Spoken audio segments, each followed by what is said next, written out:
Hello students. आज की video में हम लोग पढ़ेंगे basic component and working of internal combustion engine. तो first we should know what is the internal combustion engine. पहले तो ये हमें पता करना है व्हाट इज इंजन। इंजन क्या होता है ये हमें पता होना चाहिए। तो इंजन क्या है, इसका मतलब ये है इंजन एक तरह का डिवाइस है जो एनर्जी के केमिकल फॉर्म को पहले थर्मल फॉर्म में कन्वर्ट करता है, फिर इस थर्मल फॉर्म को मैकेनिकल फॉर्म में कन्वर्ट करता है। तो आप सिंपली कह सकते हैं engine is a type of device which convert one form of energy into mechanical energy. पहले क्या था, फ्यूल के पास केमिकल एनर्जी है, केमिकल एनर्जी से फिर उसे कन्वर्ट किया वो थर्मल एनर्जी में, हीट प्रोड्यूस किया तो वो थर्मल एनर्जी हो गया। अगेन उस थर्मल एनर्जी को with the help of different accessories convert किया गया मैकेनिकल एनर्जी में। तो बेसिक पर्पज है इंजन का ये। Internal combustion engine, external combustion engine, ये दो तरह के इंजन होते हैं। इंटरनल कंबशन इंजन का मतलब ये हुआ जहां पे फ्यूल सिलेंडर के अंदर यानी कि इंजन के अंदर ही बर्न होता है, इनसाइड द इंजन अगर बर्न होता है तो इसे हम लोग इंटरनल कंबशन इंजन बोलेंगे। इसके एग्जांपल्स क्या हैं, तो अब जितनी गाड़ियां आप रनिंग मोड में देखते हो, जितनी गाड़ियां चल रही हैं, सब के सब इसके एग्जांपल्स हैं इंटरनल कंबशन इंजन के। एक्सटर्नल कंबशन इंजन के आप एग्जांपल्स कह सकते हो जितने स्टीम इंजन हैं, कहीं क्यों कोल बर्न कराते हैं, उससे स्टीम बनाते हैं, स्टीम को फिर सप्लाई कराते हैं, तो फिर उससे हमारा आगे का प्रोसेस रन करता है, इंजन रन करता है। तो एक्सटर्नल इंजन हो गया। टरबाइन है, आप इसे कह सकते हैं एक्सटर्नल इंजन हो गया। तो जहां पे फ्यूल इंजन के बाहर कहीं और बर्न कराते हैं तो उसे हम लोग बोलते हैं एक्सटर्नल कंबशन इंजन, और जहां इनसाइड कराते हैं तो इसे हम बोलते हैं इंटरनल कंबशन इंजन। तो जितनी गाड़ियां हैं, जितना गाड़ी, बस, ट्रक, स्कूटर, बाइक्स, इन सब में इंटरनल कंबशन इंजन ही यूज किया जाता है। दूसरा, अगर इंजन के व्यू की हम बात करें तो इंजन क्या है, कॉम्बिनेशन ऑफ डिफरेंट एसेसरीज है। Engine is the combination of different accessories, सबको कंबाइन करके और जब सब मिलके एक साथ काम करते हैं तो यही बोला जाता है ये इंजन है। अब इंजन के अगर एक्सप्लोडेड व्यू की बात किया जाए, यानी सारे एसेसरीज को अगर हम खोल के अलग कर दें तो ये एसेसरीज हमें इस तरह से दिखते हैं। जो मेन एसेसरीज होता है वो होता है सिलेंडर पिस्टन असेंबली, जिसे हार्ट ऑफ द इंजन भी बोलते हैं, और ये होता है इनसाइड द इंजन ब्लॉक। यानी कि यहाँ पे ये जो आपको इंजन ब्लॉक दिख रहा है, इस इंजन ब्लॉक में होता है सिलेंडर पिस्टन असेंबली। तो ये जो फिगर आपको दिख रहा है ये 4 स्ट्रोक इंजन का है, 4 सिलेंडर इंजन का है। 4 सिलेंडर इंजन का मतलब जिसके अंदर 4 सिलेंडर हो उसे 4 सिलेंडर इंजन बोलेंगे। तो ये पहला सिलेंडर हो गया, ये दूसरा हो गया, ये तीसरा हो गया और ये चौथा हो जाएगा। तो टोटल ये 4 तरह के इंजन्स हैं, 4 तरह के सिलेंडर्स हैं, चारों को एक साथ यूज कर रहे हैं, इसीलिए हम लोग उसे बोलते हैं मल्टी सिलेंडर इंजन या फिर 4 सिलेंडर इंजन। अब इन सबको, जितने भी पार्ट्स यहाँ दिख रहे हैं, इन सबको कंबाइन किया जाएगा, और कंबाइन किया जाएगा तो ये कंप्लीट इंजन बन के तैयार होगा, जिसका यूज आप डिफरेंट प्लेसेस पे कर सकते हैं। अब जो इसका मेन पार्ट है, जो मेन ब्लॉक है, यानी जिसे इंजन ब्लॉक बोला गया है, अब इसकी वर्किंग को समझते हैं। इंजन ब्लॉक के ऊपर लगा होता है सिलेंडर ब्लॉक। तो पहले इंजन ब्लॉक के जो एसेसरीज, ये पार्ट्स हैं, मेन पार्ट्स हैं, उनको हम लोग देख लेते हैं, समझ लेते हैं, फिर इसके बाद वन बाय वन हम लोग डिस्कस करेंगे अबाउट द वर्किंग। देखिए ये स्पेशली सिलेंडर व्यू को रिप्रेजेंट कर रहा है। अब सिलेंडर से डायरेक्टली कौन कौन से इंजन के पार्ट्स कनेक्टेड हैं? सिलेंडर, जिसे बोला गया है सिलेंडर ब्लॉक। इस सिलेंडर के अंदर ये जो दिख रहा है ये है piston, this is the piston. अब ये जो पिस्टन है, इस पिस्टन का मूवमेंट होता है इस सिलेंडर के अंदर नीचे से ऊपर, यानी कि जितने स्पेस में ये मूव कर सकता है उस स्पेस को हम बोलते हैं स्ट्रोक लेंथ। पिस्टन मूव जहां से जहां तक, अब जैसे सिलेंडर में जो स्पेस है उसमें जहां तक ये मूव करता है, रेसिप्रोकेट करता है यानी स्लाइड करता है, तो उसी को हम लोग बोलते हैं स्ट्रोक लेंथ। क्या बोलते हैं? स्ट्रोक लेंथ बोलते हैं। और इसी स्ट्रोक लेंथ के अंदर पिस्टन का मूवमेंट होता है, नीचे से ऊपर, ऊपर से नीचे, नीचे से ऊपर, ऊपर से नीचे। अब इसके बाद जहां पे फ्यूल बर्न होता है इसे बोला जाता है combustion chamber. Intake valve, intake valve का मतलब वो पोर्ट जहां से एयर और पेट्रोल का मिक्सचर, एयर और पेट्रोल का मिक्सचर इस सिलेंडर के अंदर एंटर करता है।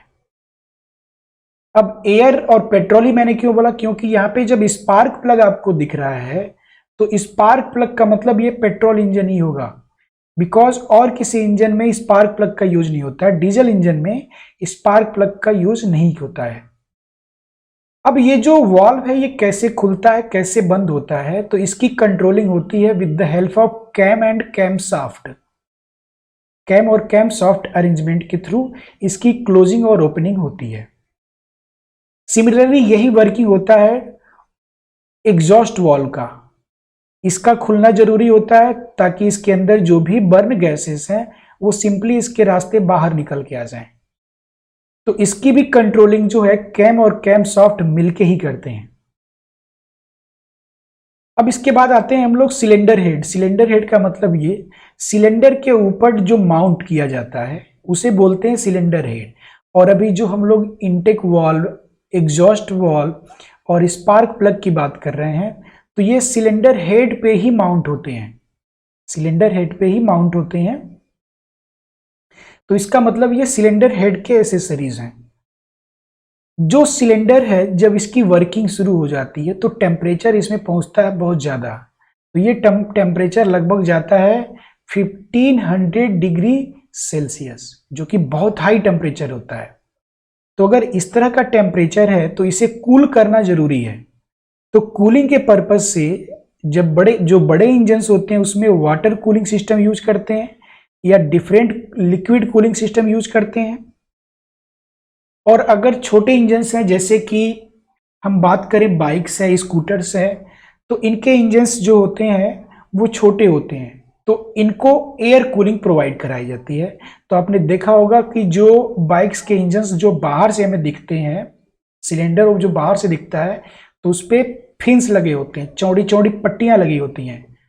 तो उन पट्टियों का पर्पज यही होता है कि वो ज़्यादा से ज़्यादा एयर के कांटेक्ट में रहें, जिससे कि सिलेंडर जल्दी से जल्दी ठंडा होता रहे। फिर इसके बाद ये जो पिस्टन है जो सिलेंडर के अंदर मूव कर रहा है ऊपर नीचे, इसको कनेक्ट करने के लिए एक कनेक्टिंग रॉड का यूज किया जाता है। और ये कनेक्टिंग रॉड सिलेंडर के अंदर जो पिस्टन है, यानी ये कनेक्टिंग रॉड पिस्टन को क्रैंक के साथ कनेक्ट करता है। अब इससे क्या होता है, ये जो पिस्टन का मूवमेंट ऊपर नीचे हो रहा है, यानी कि जो स्लाइड कर रहा है, रेसिप्रोकेटिंग मोशन कर रहा है। रेसिप्रोकेटिंग मोशन का मतलब जो आगे पीछे मूव करते हैं, ऊपर नीचे मूव करते हैं एक स्ट्रेट लाइन में, उसी को बोलते हैं रेसिप्रोकेटिंग मोशन। तो ये रेसिप्रोकेटिंग मोशन रोटेटरी मोशन में कन्वर्ट होना जरूरी है, क्योंकि हमें व्हील को रोटेट कराना है। तो इस रेसिप्रोकेटिंग मोशन को रोटेटरी मोशन में कन्वर्ट करने के लिए कनेक्टिंग रॉड और क्रैंक मैकेनिज्म का यूज किया जाता है, जो अपने रेसिप्रोकेटिंग पावर को रोटेटरी पावर में कन्वर्ट करके क्रैंक शाफ्ट को ट्रांसफर करता है। और ये क्रैंक शाफ्ट रोटेट होता है और इससे अटैच जो भी पार्ट्स होता है वो इसके साथ अटैच रोटेट करना शुरू कर देता है। तो ये हो गया एक थोड़ा सा ओवरव्यू। अब इसके आगे हम लोग देखते हैं what is the actual meaning of stroke. Stroke का मीनिंग क्या है गाइस? स्ट्रोक का मतलब ये है जब पिस्टन सिलेंडर के अंदर ये जो मैक्सिमम मूव करके गया, इसको बोलते हैं टीडीसी। टीडीसी, टीडीसी का फुल फॉर्म है टॉप डेड सेंटर। फिर नीचे ये जहां तक आ सकता है, सपोज कि ये यहां तक अगर आता है तो इस पॉइंट को बोलते हैं बीडीसी। पिस्टन के अंदर जहां से जहां तक ये मैक्सिमम मूव कर सकता है, तो जो मैक्सिमम अपवर्ड पोजीशन होता है इसे बोलते हैं टॉप डेड सेंटर। जो मैक्सिमम डाउनवर्ड पोजीशन होता है इसे बोलते हैं bottom dead centre. Top dead centre bottom dead centre के बीच में जो डिस्टेंस होता है इसे हम लोग बोलते हैं वन स्ट्रोक। है तो ये स्ट्रोक लेंथ, बट सिंपली हम इसे बोल देते हैं 1 स्ट्रोक। अब ये जो 4 स्ट्रोक इंजन की जो हम लोग बात करने वाले हैं, जैसे पहले 4 स्ट्रोक इंजन की जो हम लोग बात कर रहे हैं, जैसे जितने भी बाइक्स हैं आपने देखा होगा उसके फ्यूल टैंक पे एक स्टिकर लगा होता है।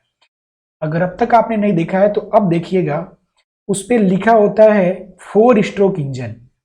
तो ये स्ट्रोक का मतलब क्या है, तो आप स्ट्रोक का सिंपली मतलब ये समझ लीजिए, जब पिस्टन सिलेंडर के अंदर आइदर टीडीसी टू बीडीसी और बीडीसी टू टीडीसी जब एक बार ये मूव करता है तो इसी मूवमेंट को हम लोग बोलते हैं 1 स्ट्रोक। इसी मूवमेंट को हम लोग बोलते हैं 1 स्ट्रोक। अब 4 स्ट्रोक इंजन में ये कौन कौन से 4 स्ट्रोक होते हैं, यानी कि 4 बार पिस्टन का जो मूवमेंट हो रहा है ये कौन कौन सा होता है, तो इनको स्पेशली नेम सजेस्ट किया गया है, नाम रख दिया गया है। जैसे पहली बार जब पोजीशन की अगर हम बात करें तो इनिशियल कंडीशन में जो पिस्टन होता है सिलेंडर के अंदर टीडीसी पे होता है, टॉप डेड सेंटर पे होता है रेस्ट के कंडीशन में। जब ये पिस्टन हमारा टीडीसी से बीडीसी की तरफ मूव करना शुरू कर दिया, टॉप डेड सेंटर गया, फिर वहां से जब ये बॉटम डेड सेंटर पे आया तो इसे हम लोग बोलते हैं इनटेक स्ट्रोक, बिकॉज इस स्ट्रोक में फ्यूल अंदर जाता है। ठीक ऐसे दूसरा जब बीडीसी से टीडीसी जाता है तो उसे बोलते हैं कंप्रेशन स्ट्रोक, और तीसरे को बोलते हैं पावर स्ट्रोक जिसमें हमें फ्यूल से पावर मिलता है, चौथे को बोलते हैं एग्जॉस्ट स्ट्रोक। तो अब आइए इन्हीं के डिटेल्स को थोड़ा समझ लेते हैं। इनटेक और सक्शन, इस पहले स्ट्रोक को first stroke is also known as the intake stroke और सक्शन स्ट्रोक। अब इसमें क्या है, जब ये पिस्टन ऊपर से नीचे मूव करना शुरू कर रहा है तो एग्जैक्टली उसी टाइम इनलेट वाल्व ओपन होगा और जो एयर और पेट्रोल का मिक्सचर है वो इसके अंदर एंटर कर जाएगा। ये पहले पार्ट में यानी पहले स्ट्रोक में यही होता है। अब जितना ये नीचे आया, जितना इसमें फ्यूल भरना है वो भर चुका। अब जैसे ही ये पहुंच गया बीडीसी पे, टॉप टीडीसी से बीडीसी पे पहुंच गया, तो उसी टाइम पिस्टन जब बीडीसी पे पहुंचेगा तो ये जो इनलेट वाल्व है ये क्लोज कर दिया जाएगा और यहाँ पे इसी के साथ इनटेक स्ट्रोक या सक्शन स्ट्रोक की वर्किंग कंप्लीट होती है। तो इसे सक्शन स्ट्रोक क्यों बोलते हैं, क्योंकि ये फ्यूल यानी कि एयर और पेट्रोल के मिक्सचर को सक करता है, that's why it is called suction stroke. अब इसके बाद जब वो एक बार मूव करके बॉटम डेड सेंटर पे चला गया तो दोबारा वो बॉटम डेड सेंटर से टॉप डेड सेंटर की तरफ आता है, मूव करके ऊपर आना शुरू कर देता है। और ये मूव करके जब आता है तो इसे हम लोग बोलते हैं कंप्रेशन स्ट्रोक।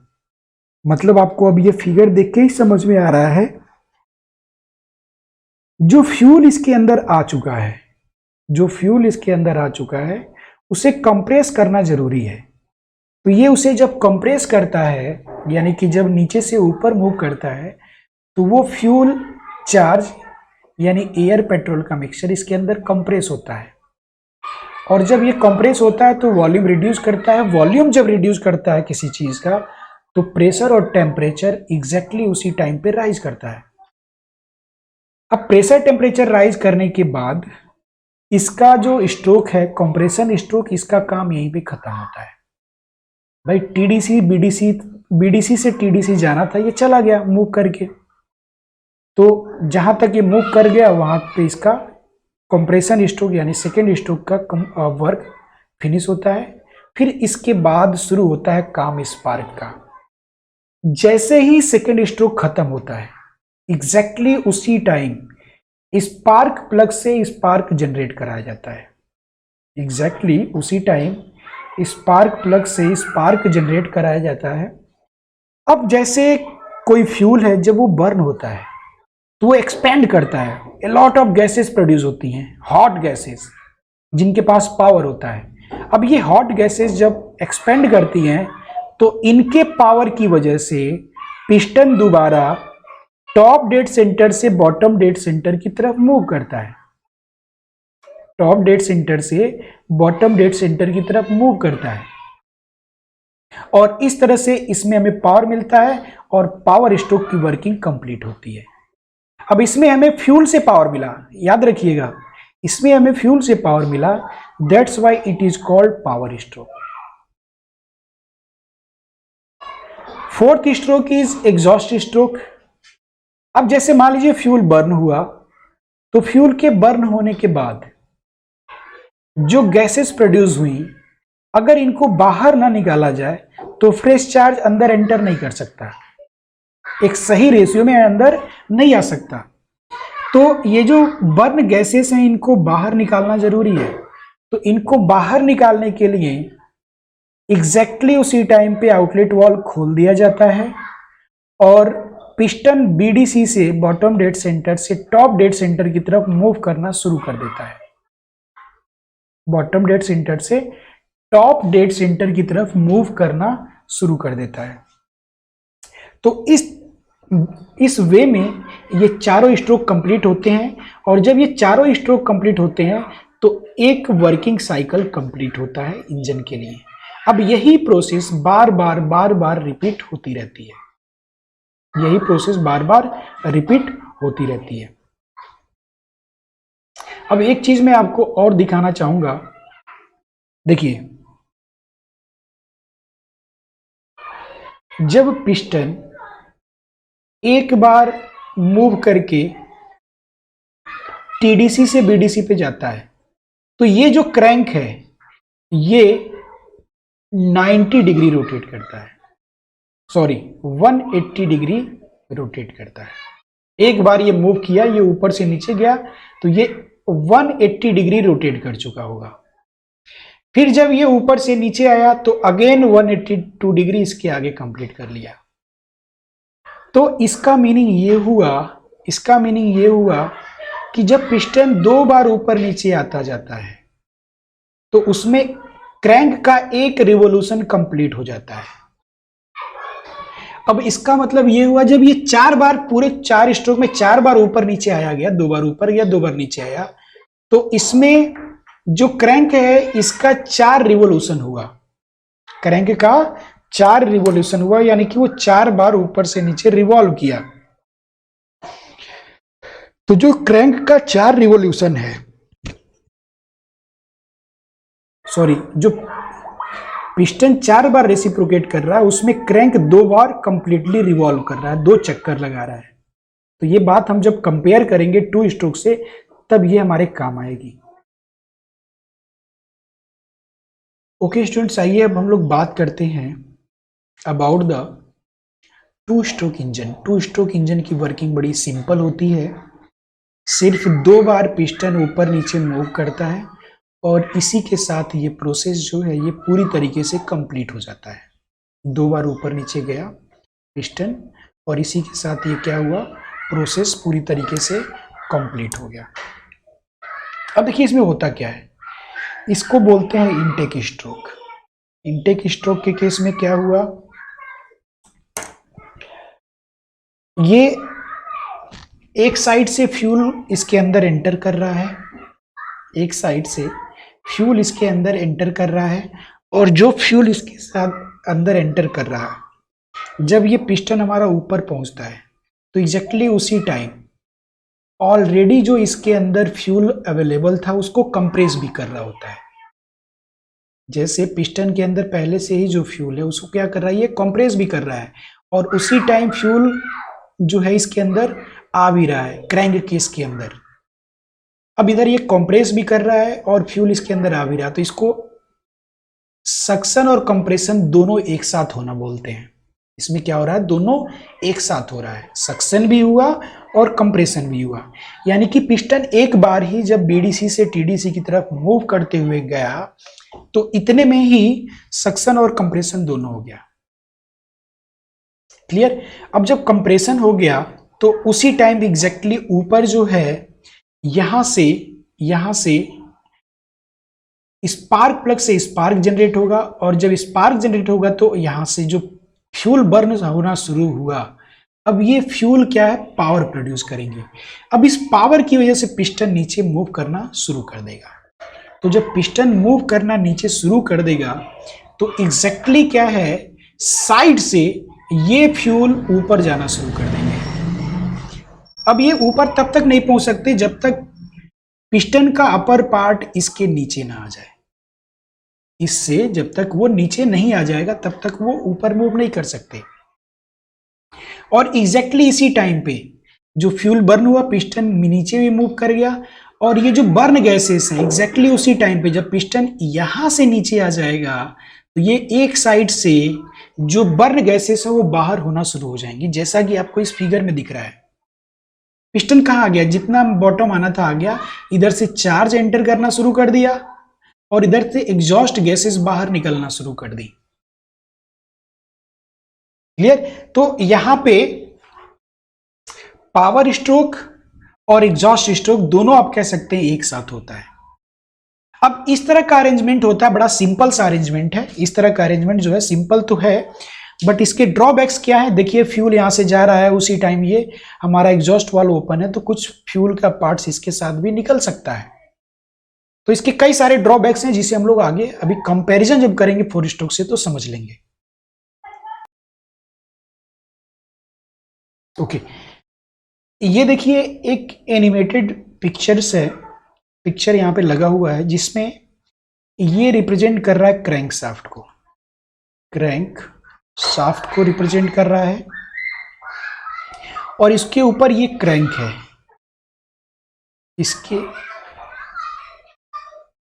इसके ऊपर ये क्रैंक हो गया। ये कनेक्टिंग रॉड है और ये पिस्टन जैसा कि आपको दिख रहा है, और ये है सिलेंडर। तो ये कटेड व्यू आपको फ्रंट से कट करके दिखाया गया है इसका अरेंजमेंट। और ये है इनलेट और एग्जॉस्ट वाल्व जो इस क्रैंक से अटैच फ्लाईव्हील है, और इस फ्लाईव्हील पे ये माउंटेड है, और इसी पे एक साइड इनलेट को लगा दिया, एक साइड आउटलेट को लगा दिया। और ये जो डिजाइन है, इन दोनों डिजाइन को बोलते हैं कैम। क्या बोलते हैं? इन दोनों को बोलते हैं कैम। अब देखिए जब हम लोग 4 स्ट्रोक इंजन की बात कर रहे हैं उसमें भी multi cylinder engine, multi cylinder में आपको यहाँ पे कितने पिस्टन दिख रहे हैं? 4 पिस्टन दिख रहे हैं। ये पूरा एक्सेल का अरेंजमेंट है, एक्सेल है, इस पे फ्लाईव्हील लगा हुआ है। फ्लाईव्हील का वर्किंग क्या होता है? टॉर्क को मेंटेन रखना, इंजन के फ्लक्चुएशन को कम से कम करना, तो यहाँ पे फ्लाईव्हील का भी यूज किया जाता है। अब इसमें जो 4 सिलेंडर इंजन जो है, इसमें 4 पिस्टन जो लगे हुए हैं, ये सब अलग अलग क्रैंक से अटैच हैं, ये अलग अलग क्रैंक से अटैच हैं, अलग क्रैंक सबके लिए अलग क्रैंक लगा हुआ है। अब इसके अरेंजमेंट को आप समझिए। जब ये पिस्टन, जब इसमें सक्शन हो रहा होगा तो एग्जैक्टली उस टाइम इसमें कंप्रेशन हो रहा होगा, इसमें एक्सपेंशन हो रहा होगा, और इसमें एग्जॉस्ट हो रहा होगा, इसमें एग्जॉस्ट हो रहा होगा। फिर जब इसमें सक्शन होगा, इसमें कंप्रेशन होगा, इसमें एक्सपेंशन होगा, तो इसमें एग्जॉस्ट हो रहा होगा। इसका मतलब 4 सिलेंडर इंजन यूज करने से हमें क्या होता है कि हर एक टाइम लगातार इंजन से पावर हमें मिलता रहता है। पावर हमें कौन से स्ट्रोक में मिलता है? 3rd स्ट्रोक में मिलता है, यानी कि पावर स्ट्रोक जिसमें फ्यूल बर्न हुआ और उससे हमें पावर मिलना शुरू हुआ। तो अगर सिर्फ एक सिलेंडर लगाएं तो हमें एक बार पावर मिलेगा, 3 बार नहीं मिलेगा। लेकिन अगर 4 सिलेंडर इंजन हम लगा देते हैं तो इसमें क्या है, लगातार हमें पावर मिलता रहता है, और इससे इंजन में कॉन्टिन्यूअस जो पिकअप है वो बना रहता है, और फ्लक्चुएशन कम से कम होता है। तो ये वर्किंग होती है। 4 सिलेंडर की वर्किंग कुछ इसी तरह से रहेगी, एक में सक्शन, दूसरे में कंप्रेशन, तीसरे में एक्सपेंशन, चौथे में एग्जॉस्ट। तो इस तरह का अरेंजमेंट किया जाता है, और हर एक सिलेंडर के लिए अलग पिस्टन, अलग कनेक्टिंग रॉड, अलग क्रैंक, और अलग से स्पार्क प्लग लगाया जाता है। तो अभी जो इंजन की हम लोग बात कर रहे थे वो था पेट्रोल इंजन। अगर डीजल इंजन होता तो क्या होता? डीजल इंजन होता तो सारी की सारी वर्किंग बिल्कुल सेम होती, बस आप जहां पे स्पार्क प्लग है उसको आप हटा दीजिए, और स्पार्क प्लग की जगह आप दिखा दीजिए फ्यूल इंजेक्टर।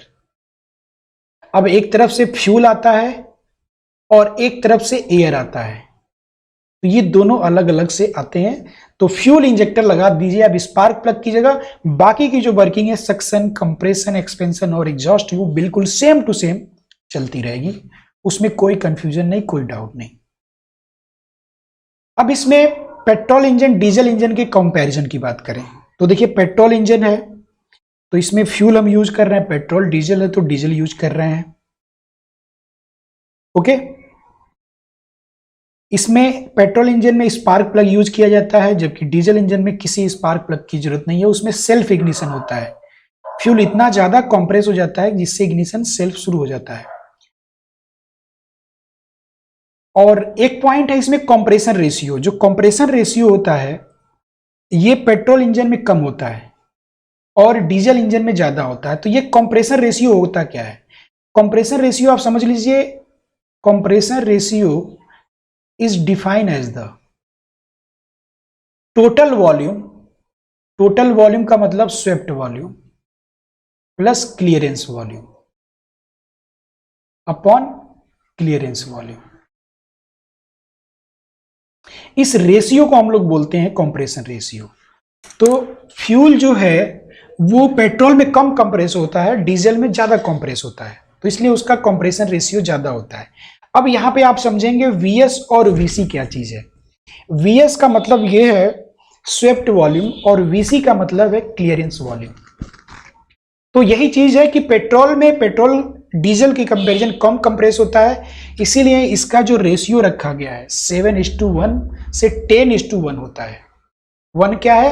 1 जो रेशियो है 7:1 में, नीचे जो है क्लियरेंस वॉल्यूम है और ऊपर टोटल वॉल्यूम है, तो ये रेशियो होता है। जबकि डीजल में ये रेशियो बहुत ज्यादा होता है, इसका लगभग डबल होता है। दूसरा जो पेट्रोल इंजन है इसमें अलग से कार्बोरेटर यूज किया जाता है, और जब इस कार्बोरेटर को यूज करते हैं तो ये क्या करता है, एयर और पेट्रोल को मिक्स करता है। जबकि in the case of diesel engine हम लोग फ्यूल इंजेक्टर यूज करते हैं, फ्यूल इंजेक्टर यूज करते हैं, और पेट्रोल इंजन में कार्बोरेटर यूज करते हैं। लो थर्मल इफिशियंसी, पेट्रोल इंजन की थर्मल इफिशियंसी कम होती है, डीजल इंजन की थर्मल इफिशियंसी ज्यादा होती है। यानी सिंपली आप समझ लीजिए जो डीजल इंजन है ये ज्यादा पावर प्रोड्यूस करता है। अब इसका मतलब क्या हुआ? इसका मतलब ये हुआ, इसका मतलब ये हुआ लो थर्मल इफिशियंसी। पहले इफिशियंसी क्या होता है? तो इफिशियंसी होता है work done upon heat supplied. अब कितना इसमें हीट सप्लाई कर रहे हैं और उससे कितना वर्क मिल रहा है, इसी के रेशियो को हम बोलते हैं थर्मल इफिशियंसी। तो जो पेट्रोल इंजन होता है इसकी थर्मल इफिशियंसी डीजल इंजन की थर्मल इफिशियंसी से बहुत कम होती है। डीजल इंजन में इफिशियंसी लगभग 48% होता है, जबकि पेट्रोल इंजन में उससे काफी कम होता है। अब जो 48% या 42% ये जो थर्मल एफिशिएंसी है, बाकी की एफिशिएंसी कहाँ निकल जाती है? तो कुछ एफिशिएंसी तो फ्रिक्शनल लॉस में चला जाता है। हर एक इंजन की मैं बात कर रहा हूं, जो डिवाइसेस एक दूसरे के साथ मूव कर रहे हैं तो फ्रिक्शनल लॉस भी होता है। दूसरा हीट लॉस भी होता है, जब कूलिंग सिस्टम प्रोवाइड कराते हैं तो सिलेंडर ठंडा होता है तो उसका हीट लॉस हो जाता है। कुछ हीट लॉस होता है through the exhaust valve, exhaust gases के फॉर्म में जो हीट है वो रिलीज हो जाता है। और बाकी के जो डिवाइसेस हैं उन्हीं को रन, जैसे कैम फॉलोअर को रन कराने के लिए इसी के पावर का यूज करते हैं, तो वहां पे भी ये पावर रिड्यूस हो जाता है। तो इस तरह के लॉसेस अगर निकाल दिए जाए तो थर्मल एफिशिएंसी जो डीजल इंजन की है 42 से 48% के आसपास होती है, जो कि ज्यादा है as compare to petrol engine. जो पेट्रोल इंजन होता है इसका वेट कम होता है, डीजल इंजन का वेट ज्यादा होता है। पेट्रोल इंजन में हमें स्पीड अच्छी मिल सकती है, ज्यादा मिलेगी, पिकअप अच्छा मिलेगा। डीजल इंजन में पेट्रोल के कंपैरिजन पिकअप और स्पीड कम मिलेगी। पेट्रोल इंजन की मेंटेनेंस कॉस्ट कम होता है, डीजल इंजन का मेंटेनेंस कॉस्ट ज्यादा होता है। पेट्रोल इंजन की स्टार्टिंग बहुत ईजी होती है और डीजल इंजन की स्टार्टिंग इसके कंपैरिजन थोड़ा सा टफ होता है। तो ये कुछ पैरामीटर्स इसमें लिखे भी गए हैं, आप इनको अगर देखते हैं समझते हैं तो आपको बड़ी इजीली ये सब चीजें समझ में आ जाएंगी। तो जो मेन चीजें थी वो चीजें मैंने आपको एक्सप्लेन कर दी। अब आते हैं last topic, 2 stroke and 4 stroke engine. Two stroke engine 4 stroke engine को अगर हम कंपेयर करें तो जैसा हमें पता है 2 स्ट्रोक में सिर्फ 2 बार पिस्टन ऊपर नीचे मूव करता है और साइकिल कंप्लीट हो जाता है। 4 स्ट्रोक में पिस्टन जब 4 बार ऊपर नीचे मूव करता है तब जाके ये साइकिल कंप्लीट होता है। 2 स्ट्रोक में जब पिस्टन 2 बार ऊपर नीचे मूव किया तो उसमें क्रैंक जो है सिर्फ 1 बार रिवॉल्व किया और इसी में हमें पावर मिल गया। जबकि 4 स्ट्रोक में ये डिले करता है, जब क्रैंक 2 बार रिवॉल्व करेगा, 2 बार रोटेट होगा, तब जाके हमें 1 बार पावर स्ट्रोक मिलेगा। तो इस मामले में जो 2 स्ट्रोक इंजन है वो ज्यादा पावरफुल माना जाता है क्योंकि उसमें जल्दी पावर मिल जाता है। लेकिन 2 स्ट्रोक के ड्रॉबैक्स भी हैं, जैसे इसमें फ्यूल ज्यादा खर्च होता है, 4 स्ट्रोक में फ्यूल कम होता है और इसमें पोर्ट्स यूज किए जाते हैं इनटेक और एग्जॉस्ट वाल्व की जगह, जैसा कि पहले ही हम लोग डिस्कस कर रहे थे। इसका जो कंस्ट्रक्शन है वो इजी है, कुछ ज्यादा इसमें एक्सेसरीज यूज किया नहीं गया तो इसका कंस्ट्रक्शन बहुत ज्यादा इजी है। लाइट इन वेट होता है, फ्यूल कंप्रेशन रेशियो बहुत कम है और इसमें लुब्रिकेशन ऑयल की भी जरूरत पड़ती है क्योंकि इसके जो पार्ट्स हैं वो लगातार एक दूसरे के साथ मेशिंग में बने रहते हैं, तो इनको ज्यादा से ज्यादा लुब्रिकेशन की जरूरत पड़ती है। लो थर्मल इफिशियंसी, आपको थर्मल इफिशियंसी समझ में आ गया। फ्यूल अगर मैक्सिमम यूटिलाइज नहीं किया गया तो थर्मल इफिशियंसी क्या होगी, कम होगी। तो इसमें फ्यूल कंप्लीटली बर्न नहीं होता है, इसलिए इसकी थर्मल इफिशियंसी कम हो जाती है। ये नॉइजी होता है ज्यादा, अगर इस तरह का इंजन कहीं चल रहा है तो उससे आवाज ज्यादा आती है। Normally used for scooters and motorcycles, छोटे गाड़ियों में हम इसका यूज करते हैं। और for to the high speed, जैसे रेसर बाइक्स जो होती हैं, रेसर बाइक्स होती हैं या फिर जो स्पोर्ट्स बाइक होती हैं, उनमें हम यूज करते हैं 2 स्ट्रोक इंजन। तो ये इनके कुछ पैरामीटर्स थे जिनके बेसिस पे इनको कंपेयर किया गया है। तो ये बातें आपको याद रहें, कंप्रेशन रेशियो मेन है, थर्मल एफिशिएंसी मेन है, तो ये पॉइंट्स आपको जरूर याद होने चाहिए। तो ये कुछ कंपैरिजन थे। तो ठीक है, इस वीडियो को यहीं एंड कर दें क्योंकि काफ़ी लंबा वीडियो हो गया है। तो ठीक है, मिलते हैं ऐसे ही किसी और नए टॉपिक पे। Thank you very much.